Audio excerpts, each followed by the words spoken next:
The most sacred thing in our life is love.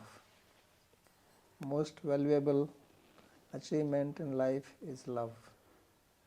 All other achievements without love are useless. You can have wealth, power, position, followers, but if there is no love in life, in the heart, then it doesn't have any value actually. So this Vrindavan therefore is most sacred because this is here where Sri Krishna came, who is actually God of love. And that's what the word Krishna means. Krishna means who is all attractive, who attracts everybody. And what is the biggest attraction for human beings is love. There is nothing which is more attractive, right? And when you are attracted to somebody out of love, that person is most beautiful to you. It may not be for others, but that person is very special for you. And Krishna, because he is actually special and he is God of love, therefore he is most beautiful and most wonderful. But love is something which is mostly misunderstood, misconceived. We have wrong ideas about it. Generally, here in the material world, when we talk of love, we think that somebody should love me. And that's what everybody tries. We try to dress up, we have to try to act, speak, behave in a way that somebody will love me. But actually the beauty of love is not in that. Beauty of love lies when you love somebody. And in humanity there have been many famous people, but most famous people are those who loved others. Jesus Christ, he loved humanity, that's why he sacrificed himself. Buddha, Krishna. So they are the people who just loved unconditionally. Love can be conditional. You can love somebody because you want something, which is the case generally in human relations.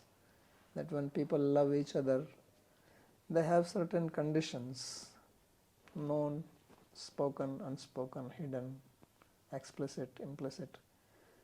And when those conditions are satisfied, then going goes well. If the conditions are not satisfied, if one person is trying to get more than the other and not giving, then it breaks. But the beauty of love is when it is unconditional. And that's what Krishna came and demonstrated by his personal example. He lived here only for 11 years. And he was on earth for 125 years. So out of those 125 years, his activities which he performed here in Vrindavan for first 11 years of his life, they are most wonderful. And they are the object of songs, poetry, plays, worship, not so much what he did afterwards. And the reason for this is that in these 11 years, he just manifested his pastime of pure love, unconditional love. So that's why this Vrindavan is so sacred, and this is the place of love.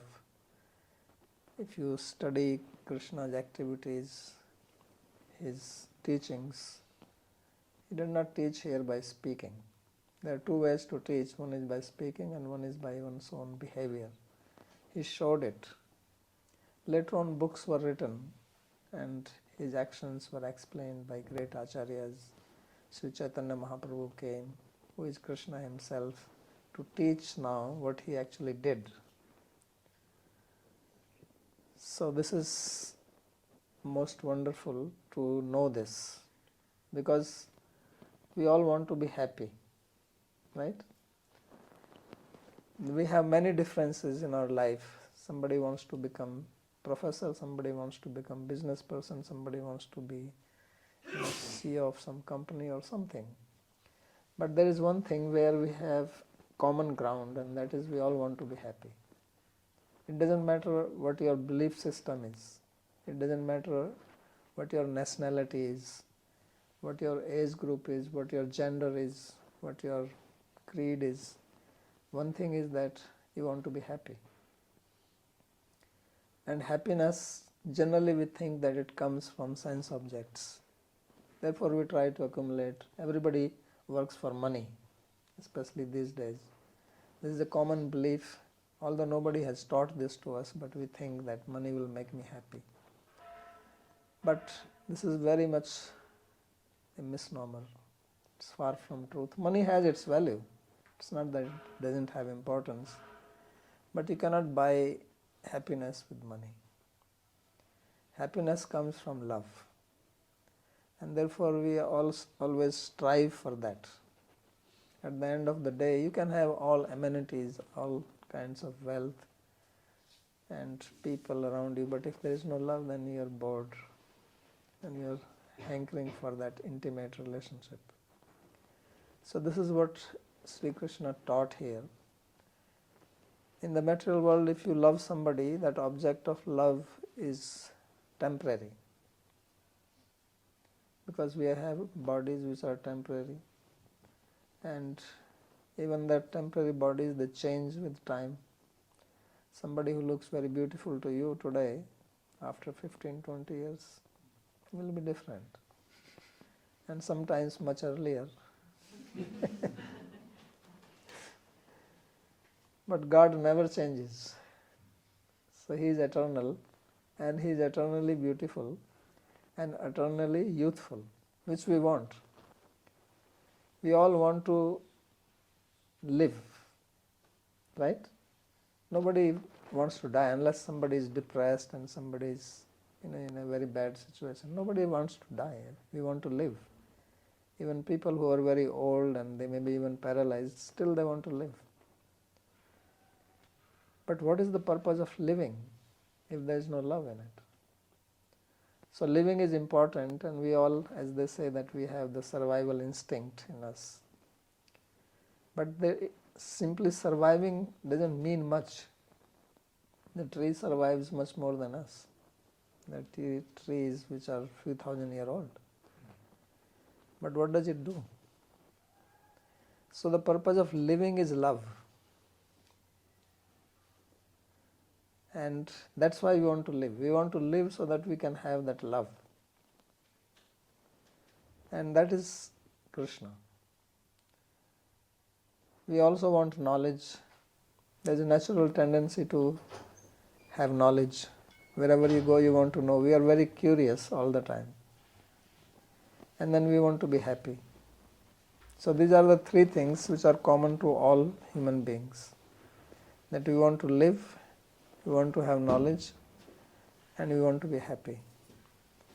And this means Krishna, because Krishna is called Satchidananda Vigraha. That his personality, his being, consists of these three things. He has eternal existence, he is omniscient, and he is full of happiness, bliss. So basically we are all looking for God. We are all looking for Krishna unknowingly.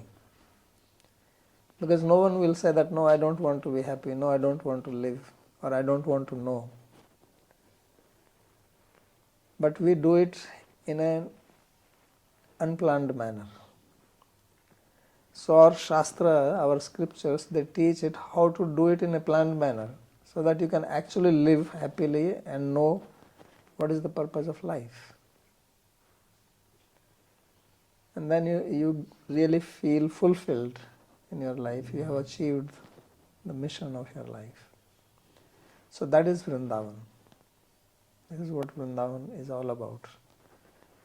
To actually make you fulfilled in your life. Otherwise you can wander here and there and you can have achievements, but you will still feel. Everybody who is not spiritual feels unfulfilled. Why? Because we have not come to that point of knowing that person who is actually eternal existence, full of knowledge and happiness. So that is actually the purpose of life, to have that relationship with God in love. As in Christianity they say God is love, love is God. So essence of every religion is love, although it may not be known or propagated like that. Because love is the basic need of humanity. Also other living beings, even plants know, even animals, why people keep dogs and cats. Because when you cannot have relationship with human beings, then you have a pet. Because pet does not revolt against you, it doesn't talk back. It doesn't criticize you. Right? So you give it little food, it will wag the tail.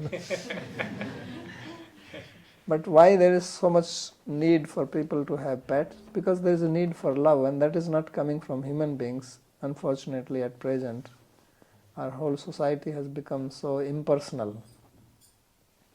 Especially the technology has made us very impersonal. Because now you can do everything. You can book your ticket sitting at home, you can get the money, you can order food. You don't have to come in contact with human beings. But we are a social being. And they say that human beings are social animals. So we like to socialize. Why? Because that need, unfulfilled need of having a loving relationship is there. So that is the path of Bhakti Yoga. And that is what Sri Krishna propagated, demonstrated by his personal action. So this Vrindavan is the place of Krishna, it is a place of bhakti, it is a place of love. That's what Vrindavan is. We have some misconceptions about love.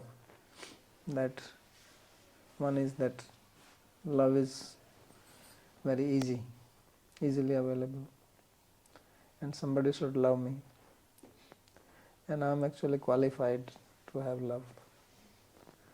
Right? Everything needs some basic qualification. You go to the university studying something, so you have to have some qualification for that, some eligibility. So love also needs that.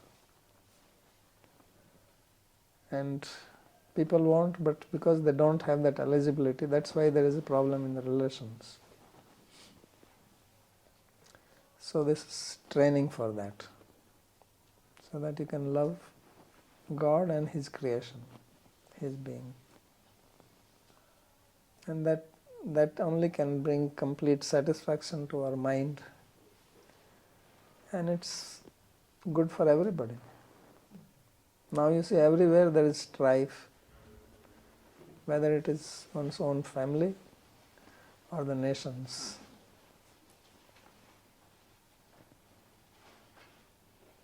So this is because there is no love. There is disturbance everywhere, and there is so much tension and fear. You go to the airport, how much security test you have to go through? Why is it?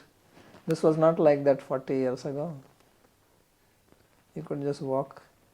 There is no checking like that. So why it has happened? Because people have become more and more self-centered and violent.